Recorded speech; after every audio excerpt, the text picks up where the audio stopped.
I'm gonna try and voice over some of this, or maybe all of it. Depends how much I think I have to say. I don't know. I just think a lot of this Golden, there's some like interesting things about it that like isn't super clear, and like there's just a bunch of lore and stuff. So I feel like I want to talk over it a bit. Because this event's been kind of crazy. So, this Golden for the event is a backup of a backup? Kind of? Because when I joined, like, I wanted to, I was just gonna like, I'm gonna wait and see, I'll see what Goldens, like, I think I want to do. I've got a bunch of time, because it was like September, I think. It was like somewhere around September, October. So I was like, I've got time, I'll just wait. And then, I saw Slons hop on Echo Mountain, and like, I was helping Slons with some strats and stuff, and I was like replaying the map, and I was like, this is quite fun actually. And I actually dropped Echo Mountain, like, I don't know when that was, sometime earlier this year, because of just my skill at the level just regressing constantly. And it was just getting very frustrating having these good runs in the map and just not being able to do them again for like a month straight.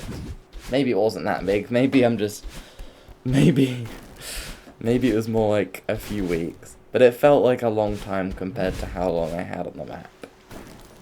So for quite a while for this event, I was going for Echo Mountain Golden, and like I relearned it, I derusted and whatever. Except I didn't end up getting that far in it.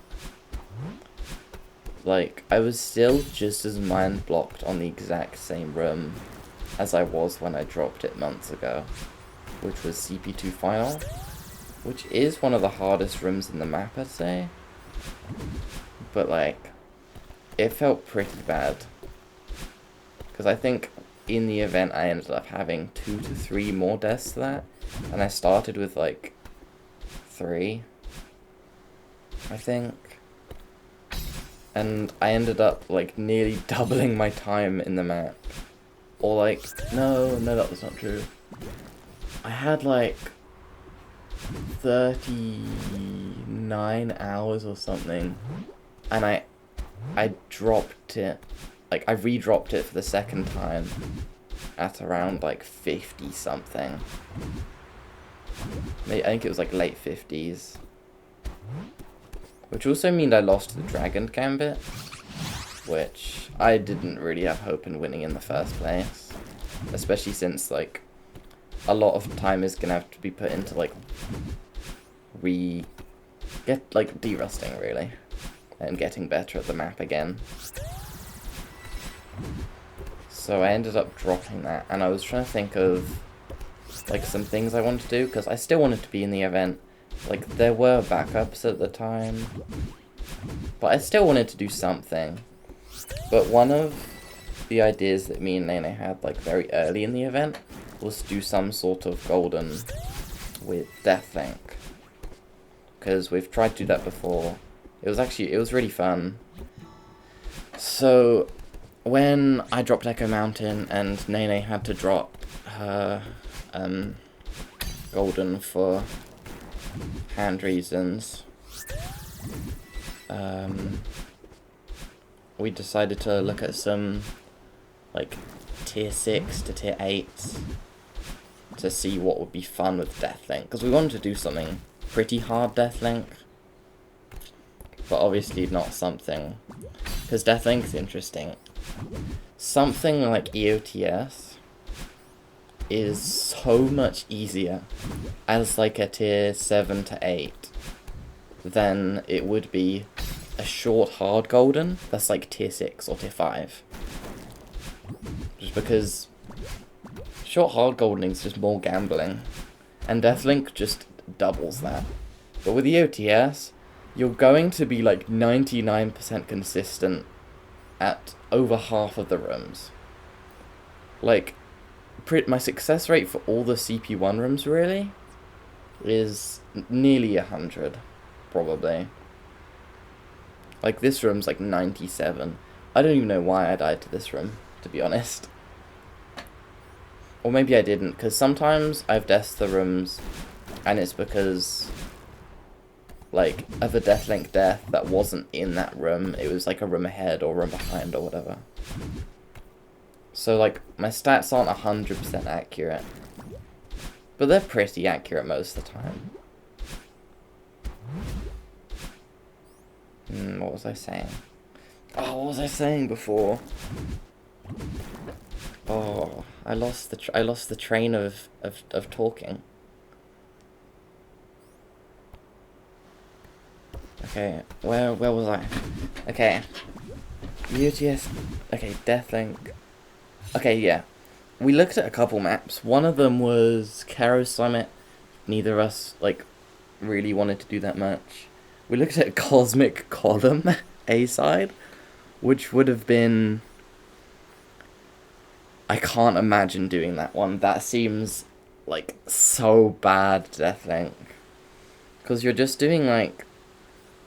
I mean, like, it's similar to Eye of the Storm, but just the backloaded is amplified in that map. Like, the final checkpoint and the final room is super difficult. And, like, the first bit is just kind of free, because a lot of the rooms are just, like, do a wave dash, or, like, collect some dub switches or something. Or do a cloud hyper. But, like, the later rooms is, like, do a 3-frame corner boost, awesome. That sounds so fun to do in Deathlink, where 2 people have to hit it at the exact same time. And I think EOTS doesn't really have as much of those. I think the biggest part like that is definitely Moonberry. Just because we died there a lot because it's so hard. But I think in Deathlink attempts, we had around 50% consistency in it, which is pretty okay. Oh wait, I forgot to... Okay, so we were going for the Deathlink Golden in the EOTS. That was what we were going for. And right now it's the day before... It's the 22nd of December. And I got this golden last night. Solo. Because Nene was asleep. So I thought, I'm gonna practice the maps a bit. Because I hadn't gotten the golden solo. Because since Nene had the golden solo, every time we were both on, we were doing Deathlink attempts. Because it felt like a waste for me to just do them on my own when we could be doing Deathlink. Because I felt like I was consistent enough at the time. And I think I was. But when I felt like playing the map myself, why not get some extra practice in, just do the golden. But we didn't end up getting the Deathlink golden for this day. Well, we plan on doing one more session. Just one more session, which is happening in like half an hour or something, probably. And maybe we can lock in and this commentary's all like useless. But I don't know, it's pretty hard. Our PB right now is, I think, yeah, Mirror Temple 13.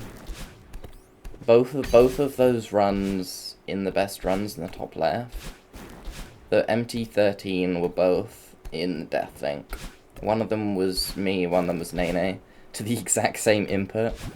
Because it's pretty scary. It's like a neutral and a down dash with some like spinner cycles, but they're pretty scary spinner cycles, to be honest. Which makes sense. And like, I'm also scared for like final checkpoint, because we haven't even gotten to final checkpoint, and like, will we be able to fluke that? Because a couple rooms in that are really tricky.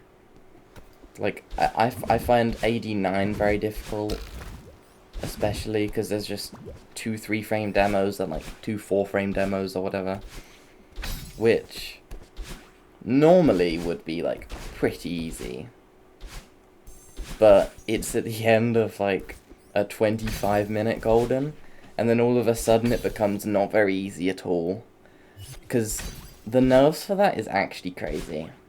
Like, in practice, I've rarely failed that room, but as you see in the best runs, I have 3 deaths there.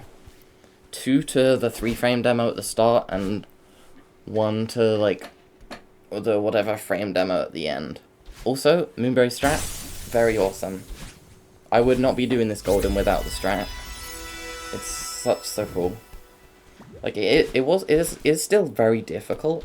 Like, we still had a lot of deaths to Moonberry because, like, a lot of the bits is very nuanced, and hitting dash buffers through screen transitions is apparently surprisingly difficult, because if you go too early, like, it's basically impossible to react, and you're just gonna fall into a spinner, which happened quite a lot, really. And also, like, sometimes you just have, like, a completely new death that you've never seen before. Like, one of my deaths to Moonberry, on the buffered up dash, I started holding right too late, which I didn't even know you could really do, but it makes sense now. So I just wasn't high enough for the demo. I was, like, super low, and it didn't work, and I was like, why? So, like, we did some testing and stuff, and now, like, it's pretty easy to like, notice if you're too low. You can back out of the strat really easily, but it's still hard to know if you're doing something wrong. And, like, if you miss a buffer or something, then you're probably just dead. Oh yeah, I came back there because I thought I wouldn't get the extend on the platform, because I was quite far right on the platform. I probably would have got an extension, looking back at it now, but...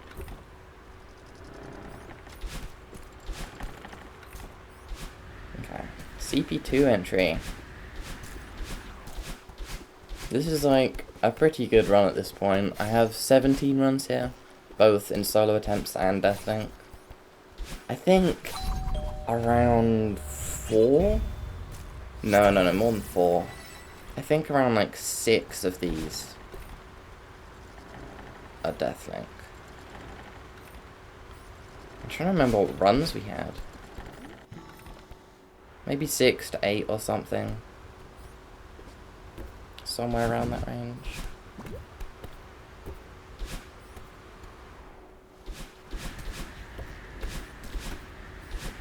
I should already talk about, like, my actual experience with this golden. This golden is actually really fun.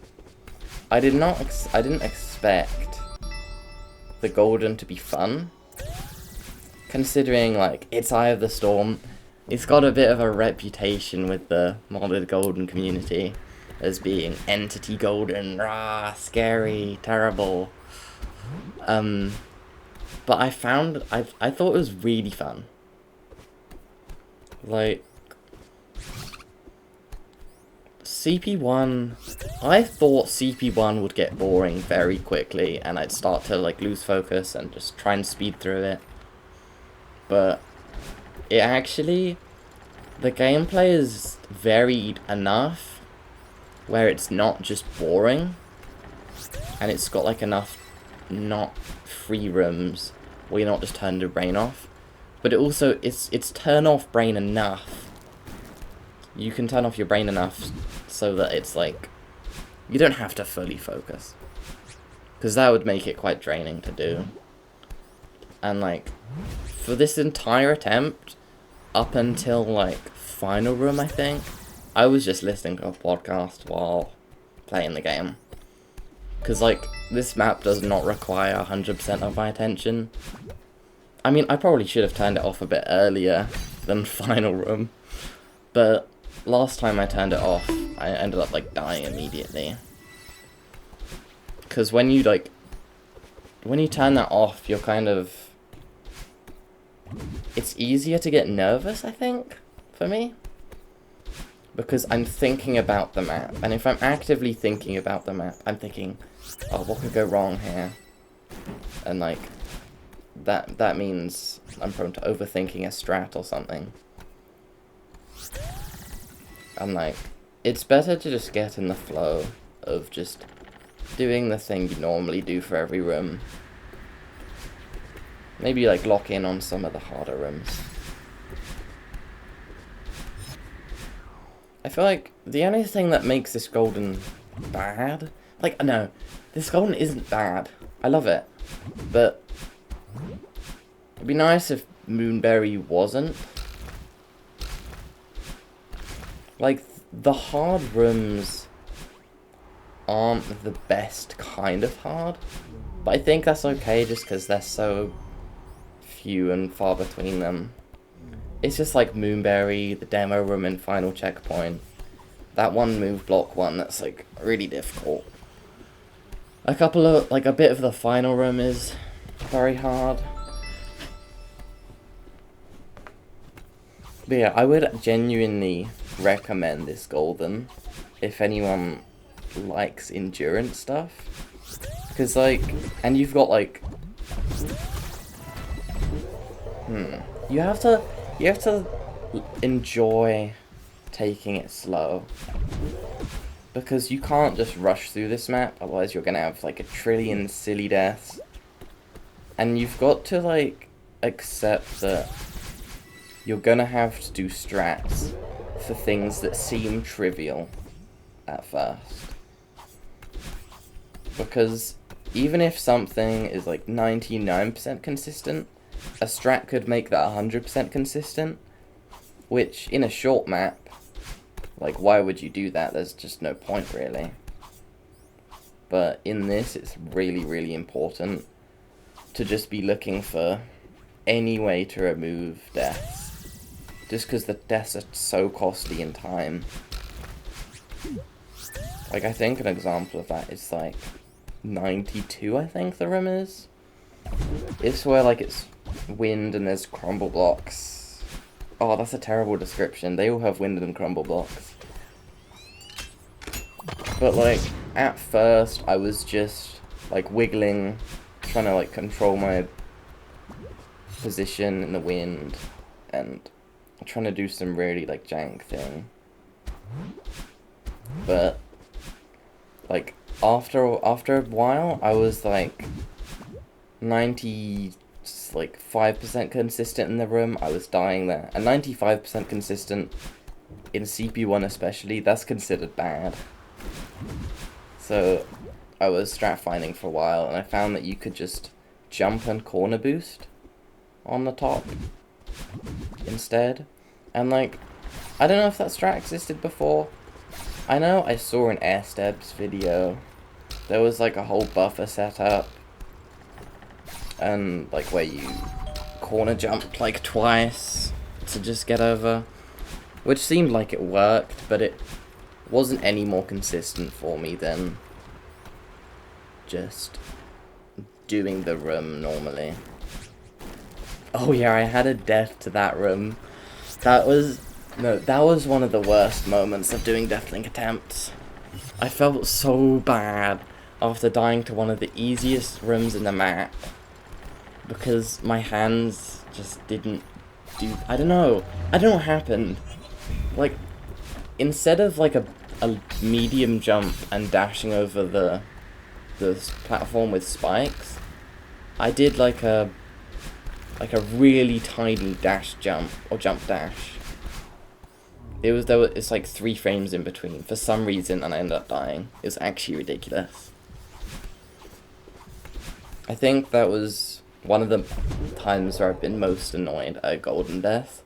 Because in Deathlink, dying far feels worse, I think. Like, it just kind of sucks, because you know, it's not just you who's in that attempt, it's someone else. And you just killed someone else as well. So I don't know, it feels worse. But like, I don't know. I think I wasn't like that for most of the deaths, because both of us knew that silly deaths are gonna happen, and it's gonna be okay. And like neither, I definitely like, I wasn't annoyed at Nene if she died like Lafar, and I don't think she was at me either. If it was me, like, I might be a bit annoyed at that Strong Winds death. If someone killed me like that, maybe. But stuff just happens. Hand RNG exists, I guess. How far is it until the end? Okay, there's like 8 minutes left of the map. Currently, I'm just exiting Temple 2. And this room, like, these taps in the spinners, these are terrifying. Like, I've died to these a couple times. They're just really scary. Because if you overshoot, you just die. If you undershoot, you have a chance of surviving, but you have to, like, tap into it, and it's quite scary. So I have a couple deaths to those.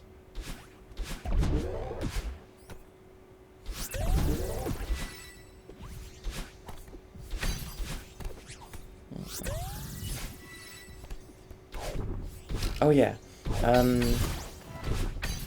with the Deathlink thing, even though and right now we haven't gotten Deathlink Golden, which is pretty unfortunate, but like, I guess it's what happens when you start a backup on like late November. If we don't get it in the session that's starting soon, we are going to still get it, but we're going to be streaming it, because there's no point shadow grinding it anymore. So hopefully that will probably be happening like maybe like the day after this premieres. But like, I doubt there will be too many attempts, because I know I'll be pretty busy, like, understandably, through the 25th and the 26th of December. But like, definitely late December and New Year, we'll be streaming this until we get it. Which is gonna be pretty cool. I think it might have been, or it might be, the hardest Deathlink Golden, because I'm pretty sure that more Deathlink has been done, which I think is around similar like difficulty, but just the fact that it's Morve makes it so much easier for Deathlink, because of just how the map is. Or maybe, hold on, I'm gonna check Goldberries right now. What is Morve at? Morve. Okay, it's a tier 4 new Morve. Oh, skipless. I wonder if I can find the... Where's the Morve Deathlink? I wonder if I can search this on YouTube. Morve Deathlink Celeste. I'm kind of... Am I getting off topic? I don't know. Oh yeah, there is. Skipless. Okay, so that would be tier 8. And Eye of the Storm is currently placed at tier 8. Oh, 184. 184 is a scary one. But currently Eye of the Storm is placed at tier 8. I don't think this is a tier 8 golden. I think it's a high 7. I think Nene thinks it's like a low 7, high 6, and it's gonna make like a suggestion when this premieres to move it down, because I think the Goldberry's opinions reflects that as well. Because once both of us submit the opinions, it's gonna be like massively favored towards tier 7. Yeah, the opinions are tier 6, tier 6, personal tier 10, tier 8, tier 7, tier 8, tier 8, tier 9.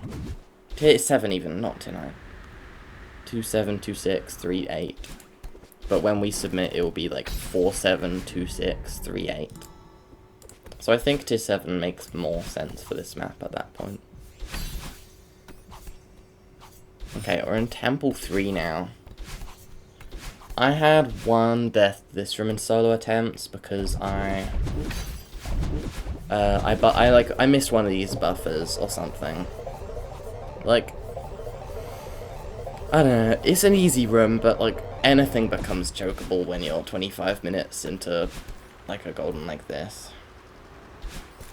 So it was pretty annoying, but it was understandable, I guess. There are worse ways I could have lost a run in this checkpoint. Like, if I lost a run in this room, that would be awful. Because, like, even though it's technically dieable, that would feel worse, because there are no inputs, really. And, like, I know I've lost, like, a 1 death that room. Like, I remember losing, like, a decent run to that room because I was being silly. This room is also really scary with the golden. Like, it's just Temple 2 taps. Not many of them, but just the fact that there's Temple 2 taps in Temple 3 is scary. And it's also dash though. Okay, this is 192, one of the hardest rooms in the map. Getting, like, it doesn't look hard, but it is so easy to just hit these spinners or not get the distance. Like, I'm surprised I didn't die there at all. It's pretty crazy. And I think Nene thinks it's the hardest room in the map. And this 194, I think this is the hardest room in the map. These demos are absolutely terrifying to do. Especially, like, the second one, the last one. And I had 3 deaths here. And this is my first pass.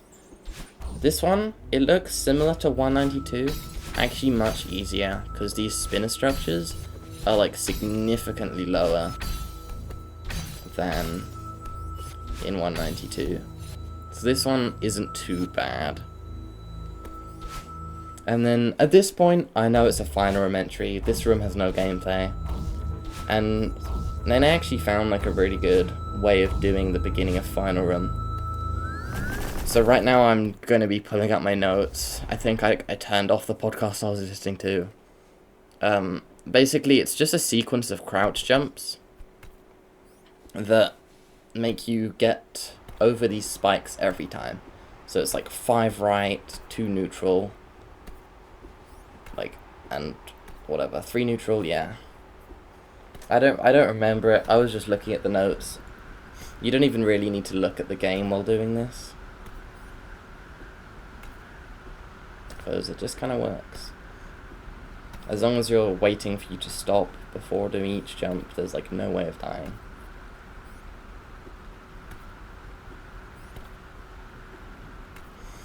And then after this is this, like, oh my gosh, I thought I was gonna die. This bit's terrifying. Basically, you cannot grab the higher part of one of the tiles. Right here, I slipped down. The only way to save this, spam jumps. And you have to stop spamming jumps, otherwise you just end up going over the wall. And I have never saved it before. Not in practice or anything. I've never saved it from there. Yeah, Merry Xmas. I thought yapping over this is going to be a lot harder and I'd have a lot less to say. But I think I managed to do it quite well. Yeah, we're going to be streaming Deathlink attempts for a few days from now, or like tomorrow, I don't know, sometime. Just Twitch.tv/team to go back to Twitch.tv/9A22.